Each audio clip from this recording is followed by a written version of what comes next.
Hi നമസ്കാരം, ഞാൻ Liji. Vlogs by ലിജിയിലേക്ക് എല്ലാവർക്കും സ്വാഗതം. ഇന്ന് ഞാൻ സംസാരിക്കാനായിട്ട് എടുത്തിരിക്കുന്ന ടോപ്പിക് എന്ന് പറയുന്നത് ജസ്ന സലീമിനെ കുറിച്ചാണ്. ജസ്ന സലീമിനെ നിങ്ങൾക്ക് എല്ലാവർക്കും അറിയാമായിരിക്കും. വളരെയധികം കോൺട്രവേഴ്സിയിൽ വന്നിട്ടുള്ള ഒരു സ്ത്രീയാണ് ജസ്ന സലീം. ജസ്ന സലീമിനെ കുറിച്ച് പറയാം. ജസ്ന സലീം കുട്ടിക്കൃഷ്ണന്റെ ചിത്രം വരച്ച് വിൽക്കുന്നതാണ് അവരുടെ ബിസിനസ്. അവർ അതിനുവേണ്ടി ആ ബിസിനസിന്റെ പ്രൊമോഷന് വേണ്ടി അവരെടുത്തിരിക്കുന്ന പ്ലാറ്റ്ഫോം സോഷ്യൽ മീഡിയ ആണ്.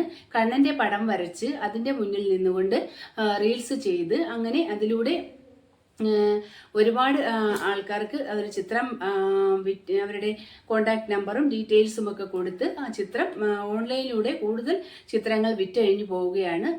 അപ്പോൾ അവരുടെ ചിത്രം എന്ന് പറയുന്നത് സൈസ് കുറച്ച് വലുതും അതിന് 5000 റേറ്റും അതുപോലെ കുറച്ച് വലുതായിരുന്നു. 5000 രൂപയായിരുന്നു അവരുടെ അന്നത്തെ ചിത്രത്തിന്റെ വില. അങ്ങനെ ഒരുപാട് ആൾക്കാർ അവരുടെ കയ്യിൽ നിന്ന് കണ്ണന്റെ ചിത്രങ്ങൾ വാങ്ങിയതായി നമുക്ക് സോഷ്യൽ മീഡിയയിൽ നിന്ന് അറിയാൻ സാധിച്ചിട്ടുണ്ട്. എന്നാൽ നമ്മൾക്ക് കണ്ണനെ കുറിച്ചൊരു സങ്കല്പമുണ്ട്. കണ്ണനെ നമ്മുടെ ചെറുപ്പം മുതൽ അല്ലെങ്കിൽ നമ്മൾക്ക് ഓർമ്മ വെച്ച നാൾ മുതൽ നമ്മൾ കാണുന്ന കണ്ണന്റെ ഫോട്ടോസും ചിത്രങ്ങളും വിഗ്രഹങ്ങളും ഇനി നമ്മൾ അമ്പലത്തിൽ പോയാൽ കാണുന്ന വിഗ്രഹങ്ങളും ഒന്നും ജസ്ന സലീം വരച്ച ചിത്രവുമായിട്ട് യാതൊരു ബന്ധവുമില്ല. അതിലാകെ ബന്ധമെന്ന് പറഞ്ഞാൽ മയിൽപീലിയും ഓടക്കുഴലും മാത്രമാണ് കണ്ണന്റെ ചിത്രവുമായി ബന്ധമുള്ളത്.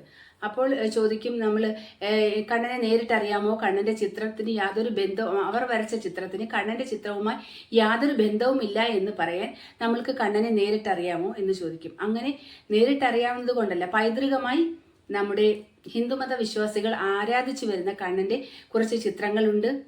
നമ്മുടെ പുരാണങ്ങളിൽ പറയുന്ന ആ കണ്ണന്റെ രൂപസാദൃശ്യം ഞങ്ങൾ വിവരിക്കുന്ന കുറെ കാര്യങ്ങളുണ്ട്. നമ്മുടെ മനസ്സിൽ പതിഞ്ഞൊരു കണ്ണനുണ്ട്. ആ കണ്ണനുമായി ജസ്ന സലീം വരയ്ക്കുന്ന കണ്ണന് യാതൊരു ബന്ധവുമില്ല. അപ്പോൾ അങ്ങനെയൊക്കെ അന്ന് തന്നെ ആ കാലം അവർ വരയ്ക്കാൻ തുടങ്ങി. അതിനെക്കുറിച്ചൊക്കെ സോഷ്യൽ മീഡിയയിൽ ഒരുപാട് ആൾക്കാർ ഒരുപാട് ചർച്ച ചെയ്ത കാര്യങ്ങളാണ്. ഞാനൊരിക്കലും അവരുടെ ചിത്രത്തിനെ കുറിച്ച് കുറ്റം പറയാൻ തയ്യാറല്ല. അപ്പോൾ എങ്കിൽ ഞാൻ ഇത് എന്തിനാണ് പറഞ്ഞതെന്ന് ചോദിച്ചാൽ, നമ്മൾ കണ്ടു വളർന്നും കേട്ടു വളർന്നും അല്ലാത്തതായതുകൊണ്ട് ഒന്നും സൂചിപ്പിച്ചു എന്ന് മാത്രമേ ഉള്ളൂ. പിന്നെ അവർ പ്രൊഫഷണലി ഒരു ആർട്ടിസ്റ്റ് ആയിരിക്കും. അവരുടെ വരുമാന മാർഗം ഈ ചിത്രരചനയായിരിക്കും. അതുകൊണ്ട് ഞാൻ ആ ഒരു പ്രൊഫഷനിലെ അതേ ബഹുമാനത്തോടെ കാണുന്നു. അതുകൊണ്ട് അവരുടെ വരപ്പിനെ കുറിച്ച് കൂടുതലായി ഞാൻ വിമർശനങ്ങൾക്കൊന്നും തയ്യാറാകുന്നില്ല. നമ്മൾ കണ്ടുവരുന്ന കണ്ണനുമായി അത് യാതൊരു ബന്ധവുമില്ലെന്ന് പറയാൻ മാത്രമേ ഞാൻ ആഗ്രഹിക്കുന്നുള്ളൂ. അപ്പോൾ എന്താണെന്ന് വെച്ചാൽ, ജസ്ന സലീം ഒരു വീഡിയോ ചെയ്തു. ഇന്ന ചിത്രങ്ങൾക്ക് ഒരുപാട് വില കൂടുതൽ, അതായത് 5000 രൂപ കണ്ണന്റെ ചിത്രങ്ങൾക്ക് 5000 രൂപയാണ് അവർ ചാർജ് ചെയ്യുന്നത്. 5000 രൂപ വിലയുള്ള ചിത്രങ്ങൾ സാധാരണക്കാർക്ക് വാങ്ങിക്കാനും അവർക്ക് ആരാധിക്കാനും പറ്റാത്തത് കൊണ്ട് താൻ എന്താണ് മാർഗമെന്ന് ഒരു രാത്രി മുഴുവനും ആലോചിച്ചതിന്റെ ഫലമായി അവർക്ക് കിട്ടിയ ഒരു ഉത്തരം അവർക്ക് രാവിലെ കിട്ടി. അത് സോഷ്യൽ മീഡിയയിൽ വന്ന് പങ്കുവച്ചു എന്നാണ് അവർ പറയുന്നത്. സോഷ്യൽ മീഡിയയിൽ വന്ന് പങ്കുവച്ചു. അതിലവർ പറയുന്നത് അതിൻ്റെ സൈസൊക്കെ കുറച്ച്, അതിൻ്റെ റേറ്റും കുറച്ച് ഇനി തൊട്ട് വിൽക്കാം. 5000 രൂപയ്ക്ക് വിൽക്കുന്ന കണ്ണന്റെ ചിത്രം സൈസ് കുറച്ച് ഇനി മുതൽ 2000 രൂപയ്ക്ക് വിൽക്കാനാണ് അവർ ആഗ്രഹിക്കുന്നത് എന്നവർ ഒരു വീഡിയോയിലൂടെ സോഷ്യൽ മീഡിയയിൽ വീണ്ടും വന്ന് പങ്കുവച്ചു. അപ്പോൾ ശ്രുതി എന്ന് പറയുന്ന യൂട്യൂബർ ഈ ജസ്ന സലീമിന്റെ വീഡിയോ കണ്ടിട്ട് ആ കണ്ടന്റ് ഉപയോഗിച്ച് ഒരു റിയാക്ഷൻ വീഡിയോ ചെയ്തു. അതിൽ ആ കുട്ടി പറയുന്നുണ്ട്, 2000 രൂപ കൊടുത്ത് ആരും വഞ്ചിക്കപ്പെടരുത്. ആ കുട്ടി പറയുന്നത് അത് വളരെ സത്യസന്ധമായി പറയുന്ന കാര്യങ്ങളാണ്. അത് കേൾക്കുന്നവർക്കെല്ലാം മനസ്സിലാകും. ആ കാര്യങ്ങൾ വളരെ സത്യസന്ധമായാണ് ആ കുട്ടി പറയുന്നത്. ശ്രുതിയുടെ ഈ റിയാക്ഷൻ വീഡിയോ കണ്ടതിന് ശേഷം ജസ്ന സലീം അതിനെതിരെ ഒരു വീഡിയോ ചെയ്തു. ശ്രുതിയെ വളരെ മോശമായിട്ടാണ് അവരതിൽ ചിത്രീകരിച്ചിരിക്കുന്നത്.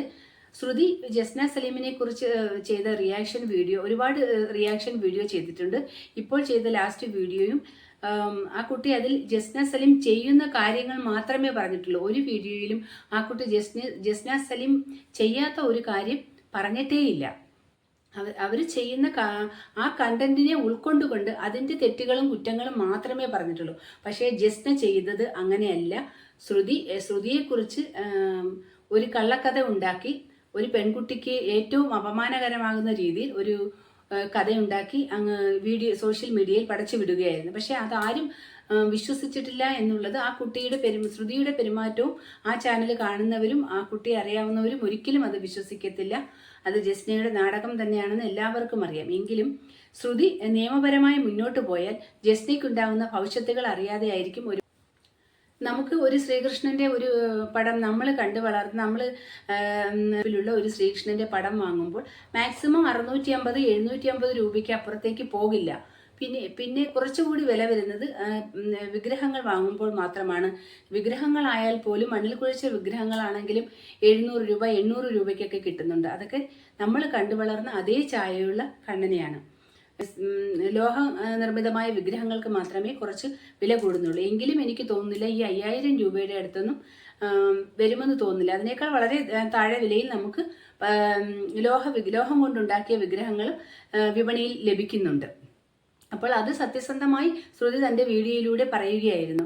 അതിനാണ് ജസ്ന സലീം ഇങ്ങനൊരു വ്യക്തിഗത വീഡിയോ തൻ്റെ ചാനലിലൂടെ തൻ്റെ സോഷ്യൽ മീഡിയയിലൂടെ ജസ്ന സലീം ഇങ്ങനൊരു വീഡിയോ ഇട്ടത്. ജസ്ന സലീം അറിയേണ്ട ഒരു കാര്യമുണ്ട്. ഫാമിലി വ്ളോഗേഴ്സ് ആയാലും വ്ളോഗേഴ്സ് ആയാലും കണ്ടന്റ് ക്രിയേറ്റേഴ്സ് ആയാലും റിയാക്ഷൻ വീഡിയോ ചെയ്യുന്നവരായാലും സോഷ്യൽ മീഡിയ പ്രത്യേകിച്ചും ബിസിനസ് ചെയ്യുന്നവർ സോഷ്യൽ മീഡിയ അവരുടെ ഒരു ബിസിനസ്സിന്റെ ഭാഗമായി സോഷ്യൽ മീഡിയ ഉപയോഗിക്കുമ്പോൾ ഏത് യൂട്യൂബർമാരായാലും സോഷ്യൽ മീഡിയ ഉപയോഗിക്കുന്ന ഏതൊരു വ്യക്തിയായാലും അവരുടെ ബിസിനസ്സിനോ അവരുടെ റീച്ചിനോ വേണ്ടി സോഷ്യൽ മീഡിയ ഉപയോഗിക്കുമ്പോൾ അതിൽ സോഷ്യൽ മീഡിയ ഇതുപോലെ ഉപയോഗിക്കുന്ന മറ്റ് കണ്ടന്റ് ക്രിയേറ്റേഴ്സും റിയാക്ഷൻ വീഡിയോ ചെയ്യുന്ന ആൾക്കാരൊക്കെ ഉണ്ടാവും. അപ്പോൾ അവരുടെ കണ്ടന്റുകൾ തീർച്ചയായും നിങ്ങളുടെ സബ്ജക്റ്റ് അവരുടെ ഒരു കണ്ടന്റ് ആകും. അപ്പോൾ അതിൽ അവർ പറയുന്ന അഭിപ്രായങ്ങളും കമന്റുകളും അവർ വിശകലനം ചെയ്യുന്ന രീതിയും നിങ്ങൾ കേൾക്കാൻ തയ്യാറായിക്കൊണ്ട് മാന്യമായി വിശകലനം ചെയ്യുന്ന രീതിയും നിങ്ങൾ കേൾക്കാൻ തയ്യാറായിക്കൊണ്ട് വേണം സോഷ്യൽ മീഡിയയിൽ ഒരു വീഡിയോ അപ്ലോഡ് ചെയ്യാൻ. ജസ്നയുടെ ബിസിനസിനെ കുറിച്ച് ശ്രുതി പറഞ്ഞത് ഇഷ്ടമായില്ലെങ്കിൽ ജസ്നയ്ക്ക് മാന്യമായ രീതിയിൽ അതിനെ വിമർശിക്കാം. അതിന് ഇത്രയും വൃത്തികെട്ട ഒരു നികൃഷ്ടമായ ഒരു കഥ ഉണ്ടാക്കി അത് ഒരു പെൺകുട്ടികൾക്കെതിരെയും പറയാൻ പറ്റുന്ന ഒരു കഥയല്ല ജസ്ന പഠനം ഉണ്ടാക്കി വിട്ടിരിക്കുന്നത്. അപ്പോൾ സോഷ്യൽ മീഡിയയിൽ അങ്ങനെ ഓരോ കണ്ടന്റ് ക്രിയേറ്റേഴ്സും അവരുടെ അവരോരോ സബ്ജക്റ്റിന് വേണ്ടി കാത്തിരിക്കുകയാണ് ഓരോ വീഡിയോ ചെയ്യാനായിട്ട്. അപ്പോൾ നമ്മൾ ഓരോ വീഡിയോ ഇട്ട് കൊടുക്കുമ്പോൾ അത് മറ്റുള്ളവർക്ക് ടോപ്പിക് ആവുകയാണ്. അവരതെടുത്ത് ഉപയോഗിക്കുമ്പോൾ അവരുടെ അഭിപ്രായങ്ങളും അവരാ വീഡിയോ വിശകലനം ചെയ്ത് അവരുടെ അഭിപ്രായങ്ങളും കമന്റുകളും അവിടെ പറഞ്ഞിരിക്കും. അത് കേൾക്കാൻ സോഷ്യൽ മീഡിയയിൽ വീഡിയോ ഇടുന്ന ഓരോ വ്യക്തിയും ബാധ്യസ്ഥരാണ്. അത് അറിഞ്ഞുകൊണ്ട് അത് മനസ്സിൽ കരുതിക്കൊണ്ട് അതിൽ വരുന്ന ഭവിഷ്യത്തുകൾ അനുഭവിക്കാൻ റെഡിയായിക്കൊണ്ട് വേണം ഓരോ കണ്ടന്റും ഇടാൻ എന്ന് മാത്രമാണ് എനിക്ക് പറയാനുള്ളത്. ജസ്നയോട് ഇത് തന്നെയാണ് എനിക്ക് പറയാനുള്ളത്. അപ്പോൾ നിങ്ങൾ ഒരു സോഷ്യൽ മീഡിയയിൽ ഒരു വീഡിയോ ഇടുമ്പോൾ അത് പബ്ലിക്കിന് കാണാൻ വേണ്ടിയാണ് ഇടുന്നത്. അപ്പോൾ ആ പബ്ലിക്കിന്റെ കൂട്ടത്തിൽ കണ്ടന്റ് ക്രിയേറ്റേഴ്സും റിയാക്ഷൻ വീഡിയോ ചെയ്യുന്നവരും എല്ലാവരും ഉണ്ടാവും. അവർക്കും അതിനകത്ത് അഭിപ്രായം പറയാനുള്ള സ്വാതന്ത്ര്യം ഇന്ത്യൻ ഭരണഘടന നൽകുന്നുണ്ട്. എന്തും പറയാമെന്നുള്ള ഒരു രീതിയിൽ തുടരുന്നത് വളരെ മോശമായ കാര്യമാണ്. നിയമപരമായി ശ്രുതി പോയാൽ ഒരുപക്ഷെ ജസ്ന ഉദ്ദേശിക്കുന്നതിന് അപ്പുറത്തേക്ക് ഇത് പോകും എന്നുള്ള കാര്യം മനസ്സിലാക്കുക. കാരണം ശ്രുതിയുടെ പ്രായത്തെയും ശ്രുതിയുടെ രീതികളെയും കുറിച്ച് നിയമപരമായി കോർട്ടിൽ പോകുമ്പോൾ അത് വിലയിരുത്തുമ്പോൾ ജസ്നയ്ക്ക് ഒരുപാട് നഷ്ടങ്ങൾ ഉണ്ടാവാൻ സാധ്യതയുണ്ട്. അതുകൊണ്ട് ഇനിയെങ്കിലും ഇങ്ങനെയുള്ള വാക്കുകൾ ഉപയോഗിക്കാതിരിക്കുക. നിങ്ങളും ഒരു സ്ത്രീയാണ്, ആ കുട്ടിയും ഒരു സ്ത്രീയാണ്. അത് മനസ്സിലാക്കി മുന്നോട്ട് പോവുക. ഈ വീഡിയോ ഇഷ്ടമായെങ്കിൽ ചാനലൊന്ന് ലൈക്ക് ചെയ്യണം, ഒന്ന് സബ്സ്ക്രൈബ് ചെയ്തൊന്ന് സപ്പോർട്ട് ചെയ്യണം. വീണ്ടും മറ്റൊരു വീഡിയോയുമായി കാണാം. നന്ദി, നമസ്കാരം.